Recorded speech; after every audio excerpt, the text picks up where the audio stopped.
Greetings to the good people of the Diocese of Olympia and to all who view this video. I greet you on the day we celebrate the life, ministry, and witness of the Reverend Dr. Martin Luther King, Jr. I do that during a time in our collective life where the racism he so valiantly struggled against has of late once again been revealed to still be very much with us. But as Dr. King was always hopeful, I remain so. Dr. King once said, "I refuse to accept the view that mankind is so tragically bound to the starless midnight of racism and war that the bright daybreak of peace and brotherhood can never become a reality. I believe that unarmed truth and unconditional love will have the final word." I was recently asked in an interview, what concrete thing would I do to help with the inequality and injustices in the church and in the world? And I have to say, unlike my usual willingness and ability to utter something, I was taken up short by the question. It is a daunting question, to say the least, but what was going on in my mind was what I knew this person wanted to hear. It is what I think many of the protesters most recently on our streets of this country want, the reason they are so dedicated to march after the decisions in Ferguson, Missouri, and in Staten Island, and quite frankly in so many and too many places and names all across this country. It is not new.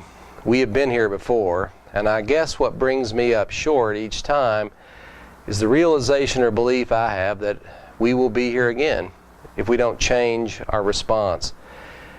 It is our human tendency to retreat to what we call back to normal. The problem is, for many in our country, normal is unequal, unfair, and unjust. So, the way I always hear this question, what are you going to do tomorrow, is how are you going to turn off the switch? How are you going to stop this from happening? And that's difficult, maybe impossible tomorrow, because the switch was turned on so long ago and has been left on for so long. It has indeed been allowed to become part of our, quote, normal.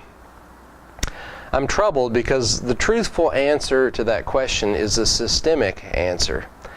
I believe it's one of attention and commitment. It is a long-haul problem, and we are not going to be able to turn it off tomorrow. We can change laws, but we cannot legislate our hearts. For all the progress we have made in race relations and in economic inequality, we still have a long way to go. And that remaining way may be the most difficult work of all, because it entails us having new eyes, changed hearts, renewed minds. No resolution or law is going to make that happen. We are going to need long-term work, difficult work, work that's going to feel truly awkward to us, and it's going to take time. We will need to listen deeply and long to those who suffer and bear the brunt of a church and a society that does not honor the equality it professes. We will, all of us who decide to go on this journey, need to admit our place in the systemic problem. This is why I call myself a recovering racist. I had to admit I was sick before I could get well, and there is no greater hindrance to our moving ahead than those who want to live in the denial that this is not part of them as well. We have a lot of repenting to do, true repenting, which means to turn. But if we can, that will give us the most solid foundation for moving ahead. I do worry about this latest round of tension surrounding race, once again, being forgotten.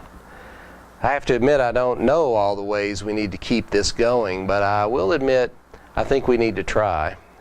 And I need to be a leader in that as best I can from where I sit. In the months to come, we are going to do more with learning, discussing, and listening about race. We are dedicated to renewing our collective work around race and the expectations we have for leaders in our diocese when it comes to this reality. Now, this might seem strange, but one way I wish to start is by announcing my selection for our Lent book for 2015. This book is in no way expressly religious. For this selection, we have often read a book that is deeply from inside the church, and then sometimes books that help us reflect upon our experience of church, but come from outside. This is definitely the latter. It is more about how a mind and heart can change, and since that is so difficult to do for all of us, I have found this book to be excellent in its discussion on just that topic. The book is entitled, Now You See It: How Technology and Brain Science Will Transform Schools and Businesses for the 21st Century by Kathy Davidson. And though not expressly in the title, I would add church to that list.